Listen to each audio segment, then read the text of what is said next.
Hi there, I'm Ray Gaucher, and welcome to this edition of Bible Break as we continue our series in the life of Joseph, Jacob's son, right out of the book of Genesis. Last week we read chapter 40, and just to give you a brief idea what happened, the butler and the baker of Pharaoh were imprisoned, and Joseph was put in charge of them. They both had prophetic dreams. Joseph interpreted them. Just for the baker, his interpretation was that he was going to be killed by Pharaoh. However, the butler would be restored unto Pharaoh. And of course, Joseph said to the butler, when you go to Pharaoh, please tell him that I'm here. Please tell him I really want to get out of here, in so many words. And of course, the butler forgot. So if you missed the last chapter or any part of this series, I really recommend you go back and watch it first before you listen and watch this one. Today we are in chapter 41. This is a lengthy one, so sit back. It's going to be a great ride. All right, if you're ready, we are reading out of the King James translation, Genesis chapter 41, verse 1. Let's go. And it came to pass at the end of 2 full years. Now this is at the end, or 2 full years after what happened regarding the butler and the baker. So Joseph is still in prison 2 years later. That Pharaoh dreamed, and behold, he stood by the river. And behold, there came up out of the river 7 well-favored kine, which are cattle, and fat-fleshed, meaning they were healthy. And they fed in the meadow. And behold, 7 other kine came up after them out of the river, ill-favored and lean-fleshed, really thin and scrawny, probably sick, and stood by the other kine upon the brink of the river. And the ill-favored and lean-fleshed kine did eat up the 7 well-favored and fat kine. So Pharaoh awoke. And he slept and dreamed a second time, and behold, 7 ears of corn came up on one stalk, rank and good. Verse 6, and behold, 7 thin ears, and blasted with the east wind, sprung up after them. And the 7 thin ears devoured the 7 rank and full ears. And Pharaoh awoke, and behold, it was a dream. Verse 8, and it came to pass in the morning that his spirit was troubled, and he sent and called for all the magicians of Egypt, and all the wise men thereof. And Pharaoh told them his dream, but there was none that could interpret them unto Pharaoh. So here's Pharaoh with these really crazy dreams, and none of his magicians or wise men, nobody could tell him what was going on. Sounds very familiar when Nebuchadnezzar had his dreams and he couldn't get any of his magicians and any of the wise men, and he threatened to kill all them. So Pharaoh here is being quite nice to his magicians and all. All right, verse 9. Then spake the chief butler unto Pharaoh, saying, I do remember my faults this day. So now the chief butler remembers who's in prison and what Joseph did for him.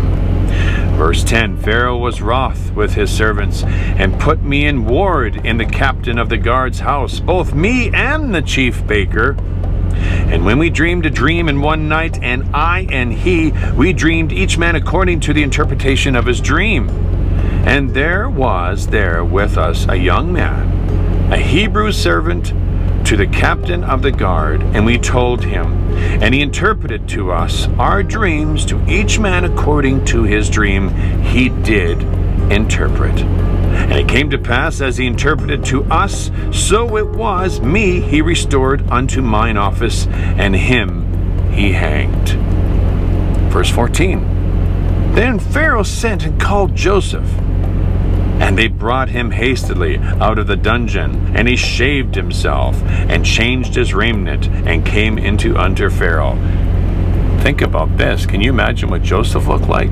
After the years his beard was down to here, he probably looked quite scruffy. So they wanted to make sure he looked really good in the presence of Pharaoh. Verse 15, and Pharaoh said unto Joseph, I have dreamed a dream, and there is none that can interpret it. And I have heard say of thee that thou canst understand a dream to interpret it. Verse 16, and I love Joseph's response to this because he's so humble.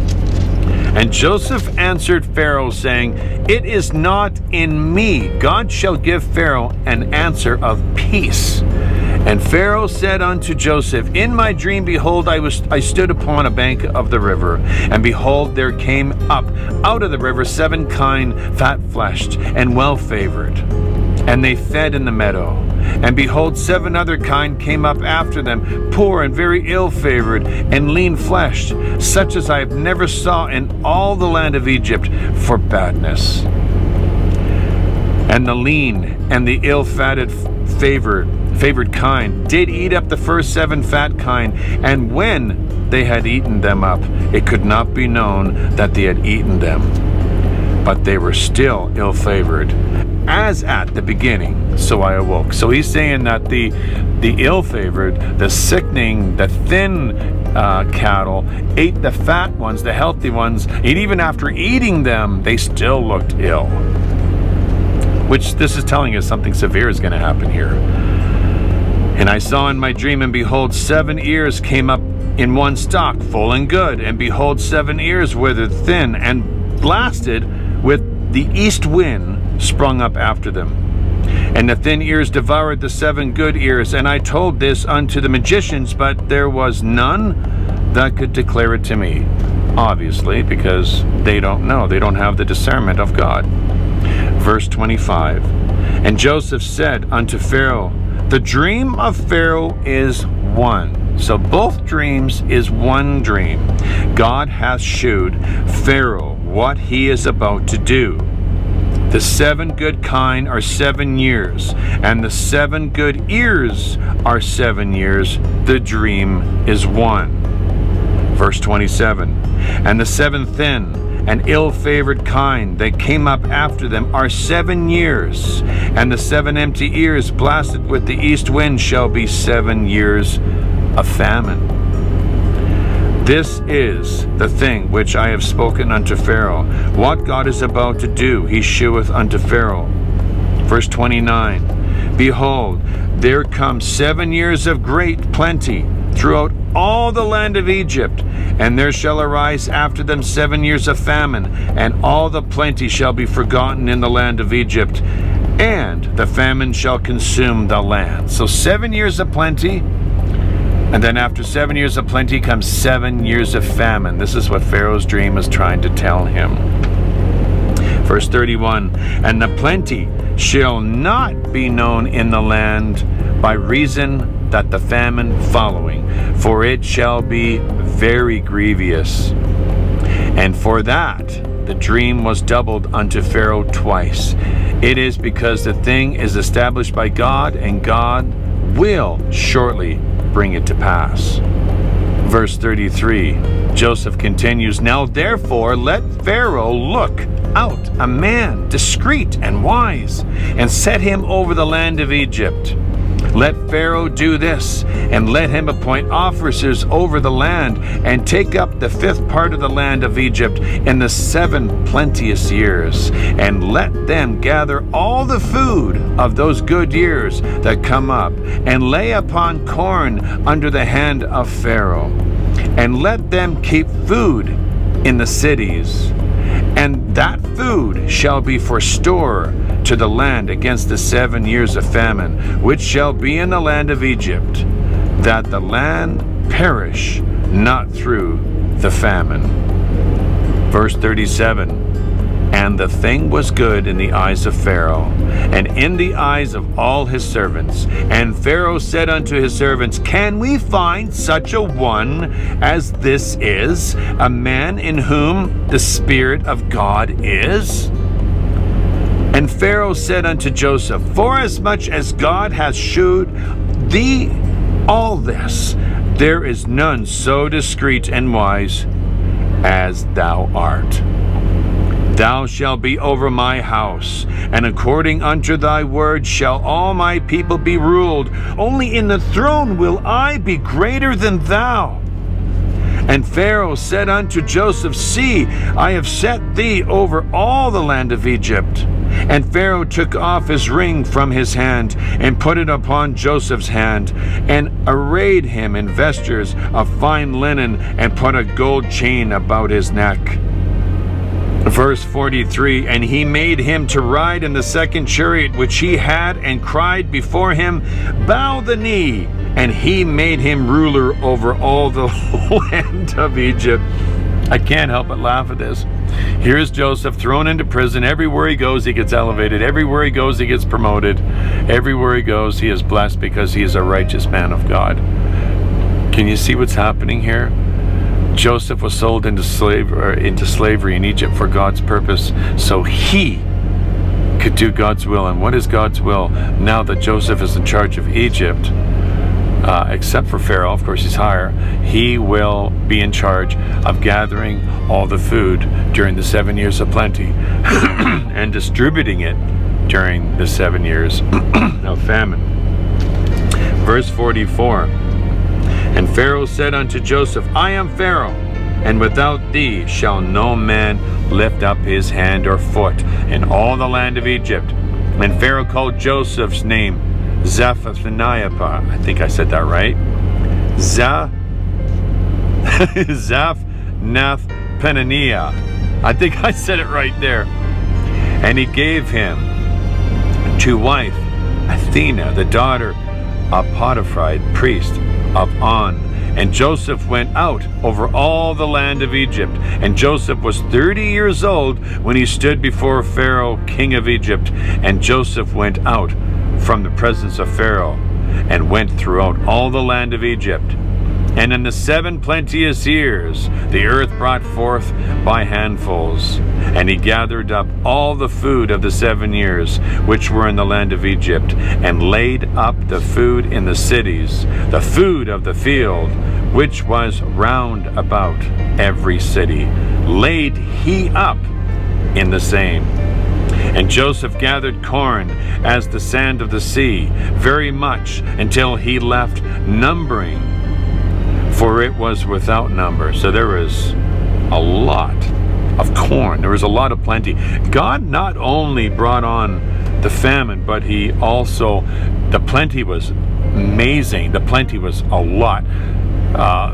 All throughout the land of Egypt, it was to not only supply Egypt, but the surrounding nations as well with food during the years of famine.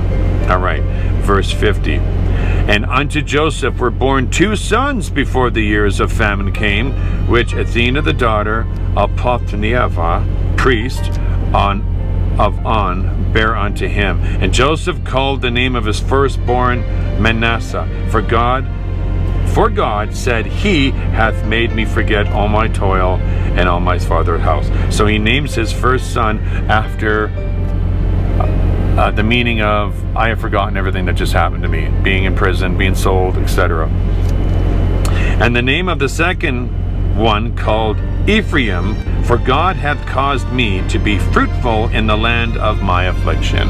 I love that. They name their children after moments in their life, changes in their life, and I think that's beautiful. It really is. And blessings in their life. And some even name their children after curses in their life. Bad things have happened. Verse 53. And the 7 years of plenteousness that was in the land of Egypt were ended, and the 7 years of dearth began to come, according as Joseph had said, and the dearth was in all the lands. But in all the land of Egypt there was bread. And when all the land of Egypt was famished, the people cried to Pharaoh for bread. And Pharaoh said unto all the Egyptians, Go unto Joseph, what he saith to you, do. And the famine was over all the face of the earth. Not just Egypt, the earth, all the nations. And Joseph opened all the storehouses and sold unto the Egyptians. And the famine was waxed so in the land of Egypt. And all countries came into Egypt to Joseph for to buy corn, because that the famine was so sore in all the lands. And that's the final verse. And I hope I didn't butcher this too much, because I'm still getting used to the King James translation. So here we are at the end of 41. Joseph goes from being in prison.